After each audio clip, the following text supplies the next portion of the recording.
Hello everyone, today I'll be looking at the most interesting match from Group B of the GSL Code S round of 16. If you haven't watched that group yet, be sure to click off this video because I'm going to spoil pretty much all of it. If you've already watched it, let's get right into the video. So, GuMiho got to play Dark twice. Funnily enough, Dark actually picked GuMiho. I bet he wishes he didn't. What actually happened? The first series went pretty much according to plan. Dark did a sketchy all-in and lost, then won a macro game. Then GuMiho did a sketchy all-in and lost. So it seemed like a pretty strange series. It was very enjoyable to watch, very fun.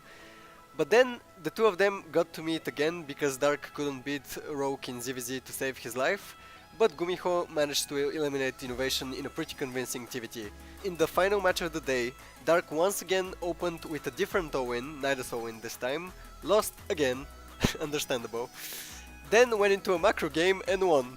At this point, you might think to yourself, deja vu, and all that random meme garbage, but GuMiho actually managed to use the same build he did in the third game, but cut out all the fat from the first series and managed to steal away the second series with a very crisp timing attack. I don't actually play Terran on the ladder, I've never did, but I understood pretty clearly what GuMiho changed, and I think it's an amazing build.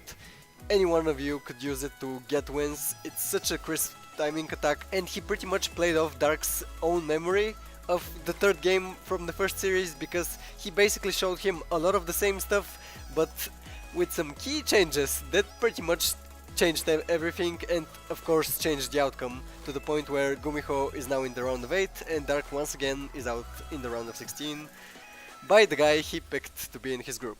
Without further ado, let's get into the first game, the one GuMiho lost, so we can see what went wrong and what GuMiho decided to change after that. So the first major difference between the games is that GuMiho decided to go 3cc in his third game against Dark. Now, that's not a good idea if you're going for a timing attack, but it's a good idea if you want to just pressure slightly and then switch into a macro game. So that's what I think he was trying to do. The second point of interest is at around 340 when GuMiho decided to start a Viking. Now, this is pretty much telegraphing the idea that you want to clear overwards, you want to take map control. That can be to hide a timing attack, but it's also a macro decision to build a Viking instead of a Medivac, for example. But he keeps making Marines and Hellions. Hellions don't scale that well into the late game when you're not going mech, and if you're getting +1 attack for your army, your infantry, that pretty much means you're not going mech. And as soon as you see an armory put down with just one engineering bay, that usually means Hellbats. Funnily enough, GuMiho lands the third base and starts mining from it. Then at just around 6 minutes starts his combat shield before pushing out. There is no way in hell the combat shield is ever going to be done in time for the attack. It almost seems like GuMiho hasn't really decided what to do, doesn't really know what to do, but he's going to push onto the Zergs creep anyway. With a landed Viking and a couple of Hellbats and Marines. At around 620, Dark has Ravagers, Roaches, Queens, even a fucking upgrade on the way, Links on the way. Dark is never going to die to this push, and GuMiho tries to drop Hellbats on top of him for some reason. I have no idea what GuMiho was thinking in this push. I don't even think GuMiho knows what he was thinking. Back at home he starts +1 armor and more Marines, and then just realizes, oh wait, I'm about to die because I have no siege tanks, and taps out. So let's get into game 6 now and see what GuMiho improved, what GuMiho changed to actually change the outcome of the match and get one over on Dark. Like I already said, I'm not a Terran player, Terran main anyway, but even to me it's pretty obvious what's going on when you see the first ship out of the starport being a Medivac, and the fact the starport is pretty much hidden. Remember, GuMiho made a Viking in the original game, where he tried this strategy. Unfortunately for Dark, he almost spots the army hiding on the ramp, but the Link dies too far away from it, I think. Also unfortunately for Dark, this game he has no roaches, he goes for the double evolution chamber and he's going to use Links. But this time, even before the 5-minute mark, GuMiho is coming out with SCVs, Marines, and he's going to have Hellbats soon. And Dark is supply blocked and building 5 overworlds. Just as GuMiho arrives in front of the Zergs base, Steam finishes, and this timing attack is going to kill, because this timing attack is extremely sharp.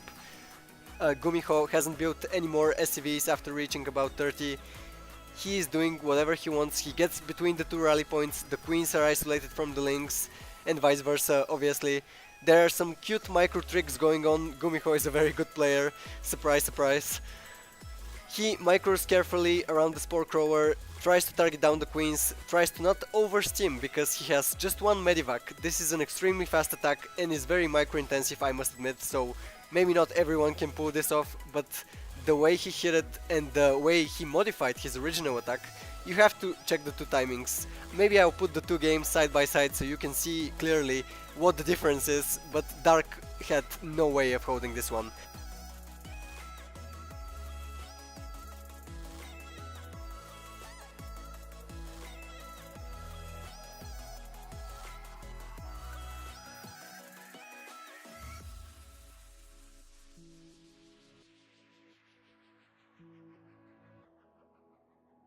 I'm not sure, even if he went to roaches, if he didn't scout how many units were coming his way. Maybe if he made the original amount of roaches, he couldn't have held. Or even if he held, maybe he takes catastrophic damage. He loses 30 drones in this attack. Even if GuMiho's army dies, GuMiho just macros back up, or keeps building up forces and rallies them to the front. Who cares, pretty much. Medivacs are coming out now, 3 marines at a time. He even starts SCVs shortly before Dark taps out. GuMiho pretty much screws with Dark's perception, he screws with Dark's idea that he already knows what this build is, and knocks out arguably one of the best Zerg players in the world from the tournament. I think GuMiho showed a great ability to adapt throughout the series. He held Dark's aggressive plays brilliantly, so pretty much he gets to go out of the group thanks to holding 2 wins and doing a pretty good win himself. I think that's a pretty good considering how tough his group was.